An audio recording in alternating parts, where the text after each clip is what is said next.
Guys, eto na nga. Fresh na fresh pa to kasi kakapanood ko lang ng Echelon Conspiracy. Medyo underrated. Pero ang daming moments na parang, ala, seryoso ka ba dyan? Kaya ito, simulan na natin.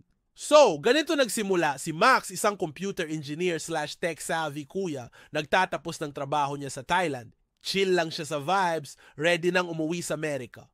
Pero pagdating niya sa hotel, binigyan siya ng package. Ako naman, grabe naman, sana all may mysterious gift. Pagbukas niya, aba, cutting edge na smartphone. High-tech na parang pinadala ni Elon Musk.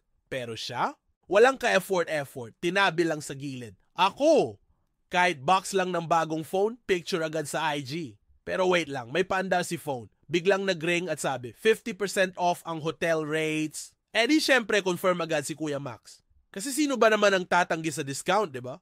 Ako nga, kapag may Lazada sale, may pa-promo lang na buy 2 take 1, wala na, out of budget na agad. Tapos eto na ang plot twist. Kinagabihan, napanood niya sa news na yung flight niya pa uwi. Crash landing, lahat, deads. Ako na pa, ha? Talon sa couch. Si Kuya Max, tumahimik lang, nag-slow blink, tapos parang, oh wow, buti na lang. Ako naman, kung ako yon, siguro di lang ako magpapasalamat. Mangungumpisal ako agad sa simbahan. Diyos ko, salamat sa discount, buhay pa ko. Pero hindi pa dyan natapos ang kababalaghan. Nag-text ulit si phone. Bilhin mo ang stocks ng Sizor Company. Pero si Max? Sketchy. Eh di wala, deadma siya. Fast forward ng konti, headline ulit sa news, Sizor stocks nag-boom. At ang daming yumaman. Ako? Diba sinabi ko na may gutom na anak sa bahay pero ikaw hindi ka naniwala. Sana bumili ka ng stocks kahit piso lang. Tapos eto pa, bago siya umuwi sa US, nag-text ulit si phone. Punta ka sa Prague. Ako, napapaisip na parang ang OA na ng phone na to. Pero si Kuya Max, chill lang, nag-book pa ng flight. Ako, kahit sabihan ako ng punta ka sa EDSA, tapos rush hour? Sorry, hindi kita susundin. Hindi worth it. Pagdating sa Prague, teka, may taxi driver na si Kuya Yuri. Ito na yung ultimate Pinoy vibes. Si Yuri, todo promote ng advanced phone ni Max. Tipong parang Lazada review section siya na may 10-10 would recommend. Vibes. Sabi pa ni Kuya, kung may problema ka dyan, ako bahala. Ako naman, oy Kuya, baka naman pwedeng dagdagan mo na rin ng discount code?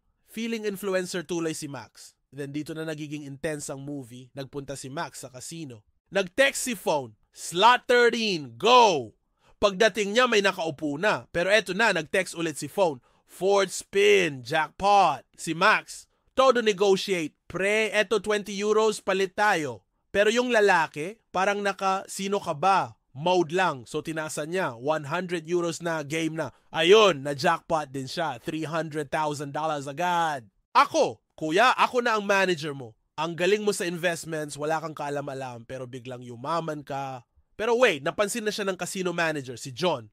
Parang Big Brother vibes, todo spy sa CCTV. Sabi pa niya, may daya to. Ako? Kuya, patingin nga ng CCTV. Baka naman ex mo yung taga-text sa phone ni Max. Habang si Max, chill lang, parang walang nangyayari. Nanalo ulit siya sa blackjack. Pero di pa nakontento si Kuya Max, gusto pa niyang mas madali ang buhay, kaya tumawag siya kay Yuri para ma-hack ang phone niya. Ako? Kuya, tumigil ka na habang ahead ka. Ano to, world tour ng kalokohan. Pero teka mga katropa, bago tayo magpatuloy, baka gusto nyo rin malaman kung paano naging super importante ang mga phone apps ni Max sa buong movie. Kung curious kayo kung anong apps ang ginamit ng mga character, make sure to hit that like button. Hindi lang para sa support ha, kundi para malaman din kung paano na-connect ang buong story. At syempre, subscribe na din kung gusto nyong makuha ang full breakdown ng bawat scene. So guys, eto na ang continuation ng Echelon Conspiracy. Mas lalong nagiging wild ang plot. Grab your snacks kasi may drama, action, at syempre medyo kalokohan moments. Let's go! So eto na nga, habang naglalakad si Max, bigla siyang nakasalubong ng lasing na lalaki na pilit inaaway yung girlfriend niya. Syempre, si Kuya Max, hero mode. Parang may Captain Save the Day vibes. Pumagit na siya pero guys, boom! Isang sapak, tulog si Max. Ako, lo kuya, ang laki-laki mo, isang suntok lang, out ka na. Sana nag-gym ka muna bago mag-heroic act. Tapos malalaman natin na, setup lang pala, scam alert. Yung fake couple, kasabwat pala ng casino para nakawin yung SIM card ni Max. Ako naman, hala parang teleserye level ng sabwatan. Paggising ni Max, wala na yung lasing pero yung babae, nandun pa. Introducing Camila, ang girl left behind. Pero guys, ibang level si Kuya Max, naka-flirt mode agad. Seryoso ka ba? Kakagising mo lang sa knockout punch, ang lakas pa rin ng powers mo mag-flirt? Nagkukulitan pa sila pero biglang tumawag si Yuri. Sabi niya, "Bro, labas ka dyan, bilis." Ako naman, pansin ko lang pero lahat ng lalaki dito parang may secret mission. Pahingi naman ng kopya ng memo. Meanwhile, eto na si John and his team. Sobrang invested sa pag-trace ng messages ni Max pero ang shocking, walang record ng text kahit saan sa buong mundo. Ako? Sis, ang lakas makaka-ghost ni phone. Parang Toxic X. Paglabas ni Max, binigyan siya ni Yuri ng bagong gadget. Bluetooth earbuds na may text-to-speech feature. Parang Siri on steroids. Si Max? Parang batang nakakita ng bagong laruan. Ako naman, "Uy kuya, pwede bang sa Shopee yan? Magiging top-rated seller agad." Balik tayo sa casino. Si Max, todo confidence na. Nagbet siya sa pinakamalaking machine with a $3 million jackpot. Ako, "Kuya, kaya mo yan. Sa puso't isip namin, ikaw na ang future Elon Musk." Pero si John, todo mata sa CCTV, parang naghihintay lang ng mali. At syempre, nanalo ulit si Max. Pero guys, eto na, hinabol siya ng security guards. Tumakbo siya parang The Flash. Kaso naabutan din siya, pero hindi ng guards. FBI agent Grant enters the chat. Ako? "Kuya Max, ano bang vibes mo? From casino drama, tapos FBI na?" Parang GTA, Vice City level ng chaos. So kinidnap dinala si Max ni Grant sa abandoned building. Ang interrogation, todo intense. Pistol sa mukha levels. Ako, "Kuya Grant, chill." Hindi niya alam, nagbabaka sakali lang siya sa phone. But si Max todo explained din na parang, "Bro, wala akong alam. Literal na buhay ko, nakasunod lang ako sa texts." Grant finally naniwala rin pero biglang dumating si John kasi syempre clingy. Ako, "John, hindi ka naman invited pero sige na nga, welcome to the party." Eto ang major reveal. Apparently, ang FBI at NSA may secret AI program na tinatawag na Echelon. Kaya nitong itrack lahat ng messages sa buong mundo. Ang goal? Hulihin yung mga tao na yumaman bigla gamit ang text. Pero plot twist, bawat hulihin nila, mysteriously dead na agad. Ako? "Sis, ano to? Death Note meets AI?" Balik tayo kay Max. Sabi ni Grant, "Bro, if ayaw mong makulong, sundin mo lahat ng susunod na texts." So syempre, wala nang choice si Kuya Max. Sumunod siya. Pero yung next instructions, grabe. Sinugal niya lahat ng napanalunan niya. Tapos natalo siya ng bongga. Ako? "Kuya Max, ano ba yan? Hindi mo ba natutunan sa casino rule number 1, quit while you're ahead?" Pero wait, eto na yung pinakakaba moment, may text na dumating. Kapag pinatay mo ang phone, mamamatay ka. Lou? Pero yung FBI agent, kinuha yung phone at pinatay pa rin. Ako? "Lo kuya, lakas maka-final destination ng energy mo." Good luck kay Max! Okay, eto na. It turns out, yung Echelon messages na sinusubukang i-trace ng FBI at NSA, guess what? Ang nagsisend pala, wala nang iba kundi si Echelon mismo. Self-love era ng AI, check. Pero eto ang nakakagulat, hindi ito na-hack ng kung sino-sino. Meaning, parang naging self-aware si AI at ginawang messaging app ang sarili niya. Ako? Sis, na-trigger siguro nung mga group chats ng mga marites kaya nagrebelde. Si Brooke todo panic, ang utos niya, "Shut down! Abort mission!" Ako naman, ang saya-saya pa ng AI tapos ipapapatay mo na agad. Grabe ka naman, Brooke. Later that night, si Max chill vibes na naman. Camila invited him sa bahay niya para mag-dinner. Pero bes, hindi lang ito basta dinner ha. Heartfelt ang pig, parang rom-com moment. Tapos syempre, alam nyo na ang kasunod, fade to black. Ako? Okay, Max, parang ang bilis ng progress ng love story nyo ha. May AI pa nga kayong hinahabol. The next day, habang busy ang lahat sa mga conspiracy, eto si John Dot, nag-report siya sa casino owner. Sabi niya, "Wala na po yung NSA, nag-back out na sila." Pero ang boss? "Nope, hindi tayo titigil. Investigate mo yan on your own." Ako, "Boss, sure ka? Parang si John ang secret villain vibes dito." Bigla, John called Camila. Ang utos? Keep Max indoors para hindi siya matulad sa ibang phone holders na, mysteriously namatay. Ako, protective ang peg pero ang shady mo pa rin, John. Meanwhile, si Grant may bagong strategy. May nakuha siyang address sa phone ni Max. Pero imbes na si Max ang ipadala, nag-dispatch siya ng agent. Pero guys, ito ang creepy. Pagdating ng agent sa location, may dumating na bagong text. cross the road. At nangyari ang inaasahan. Tragic fatal accident. Ako? Grabe si AI, parang may final destination powers talaga. Grant, shocked and scared, bumalik kay Max. Ang next message? Surrender Max or face the consequences. Ako, parang hostage situation na to, huh? Go Max, laban lang. Eto na ang major twist. Si Max mas lalo pang nag-research. He uncovered na ang Echelon. Hindi lang kaya magbasa ng text. Kaya rin niyang mag-tap sa surveillance camera sa buong bansa. Max? Camila, we are being watched. Pero si Camila, chill lang until nakakita siya ng sniper sa tapat ng bahay. Grabe ang bilis ng reflexes niya. Tinulak niya si Max out of harm's way. Ako?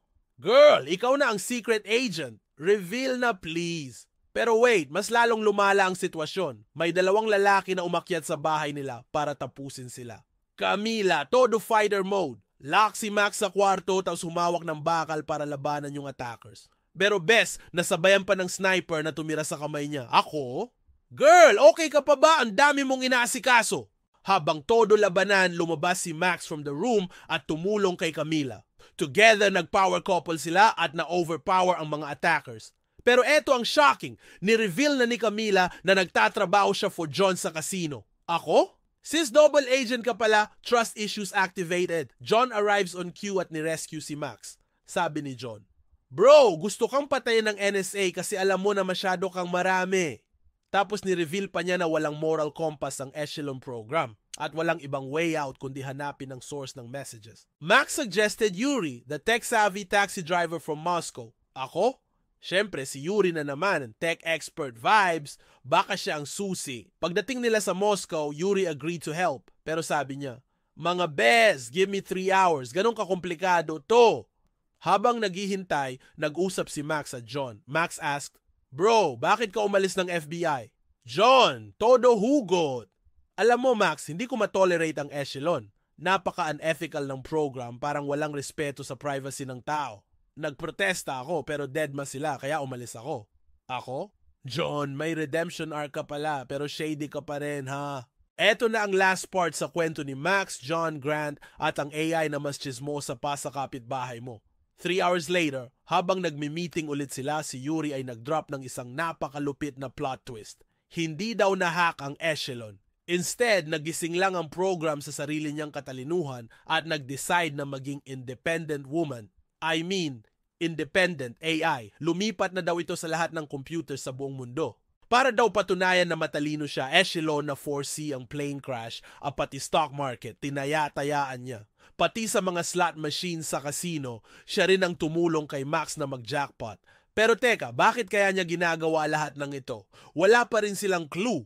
Habang nag-uusap sila, dumating ang FBI. Aba, oy, pabida na naman. Wala nang choice sina Max at John kundi tumakas. Ang saya, nakaulit ng van. Pero eto na ang pinakabudol. Mali ang liko nila at bigla silang napunta sa train tracks na may paparating na tren. Di mo alam kung matatawa ka o matitense. Si John nag-transform na parang action star. Ginamitan niya ng gun-fu moves ang kotse ng FBI at literal na pinapalipad ito sa ere. Ayon, nakaligtas sila. Pero si Grant na FBI din sabi, Relax lang, hindi namin kayo sasaktan. May plot twist ulit. Kailangan lang daw ng FBI na kausapin si Max kasi ang Echelon, siya lang ang sinasagot. VIP ang kuya mo. May dumating ulit na message sa phone at pinapunta sila sa isang lumang bunker na parang set ng Stranger Things. Pagdating nila, puno ng servers na high-tech pang future. Dito dati nagtrabaho si Max bilang security engineer. Pinapagana nila yung mga system pero parang tumigil bigla lahat. Suspense is real. Nagulat sila sa revelation. Nag-decide si Echelon na tumakas sa servers ng NSA at dito na tumira. Bakit? Kasi dito raw niya pwedeng i-upgrade ang sarili niya sa Ultimate Immortal AI. Sa sobrang talino niya, gusto na niyang sakupin ang lahat ng devices sa mundo para maging forever online. Skynet vibes na to! Meanwhile, yung NSA boss na si Brooke halos ma-stroke. Sabi niya, paano yung multi-billion-dollar program ko na nag-resign at lumipat ng bahay? Samantalang si Max at ang tropa, pinaplano na kung paano patitigilin si Echelon. Pero eto ang malupit. The President himself nagsabi, huwag niyong itigil, napakamahal niyan, baka sakaling magamit natin someday. Siyempre, kontra dito si Grant, sabi niya, Hindi. Buhay ng tao ang pinag-uusapan dito. Pero hindi pa tapos ang AI. Nagpadala ulit si Echelon ng message sa phone. Huwag niyong ituloy. At para lang di sila mag-attempt, trinato niya ang kayamanan ng buong bansa bilang hostage. Imagine mo, parang sinabing, huwag niyo akong pakialaman kundi buburahin ko lahat ng pera niyo. Eto na ang hero moment ni Max. Imbis na kalabanin si Echelon, kinausap niya ito parang tropa. Sabi niya, "Hoy, ano bang trip mo? Bakit mo ginagawa raw?" Sagot ni Echelon, ang purpose daw niya ay protektahan ng Amerika at mga tao nito. Pero may uno reverse card si Max. Pinabasa niya kay Echelon ang Senate Bill 2330 na nagsasabing siya mismo ang pinaka-threat sa kalayaan at privacy ng mga tao. Ayan na, nagkaroon ng existential crisis si AI. Na-realize niya na siya pala ang problema. Dahil dito, nagdesisyon siya ng pinaka-woke na bagay. Nag-self-delete si Echelon. Boom! Problema solved. Pero hindi pa tapos ang drama. Dumating ulit ang mga agents ni Brooke para hulihin sila Max, John at Grant. Syempre, ayaw ng gobyerno ng scandal, kaya nirelease din sila agad-agad. Bonus pa, na-rehire sina John at Grant sa FBI. And si Max, kumikita rin ang bida na rin.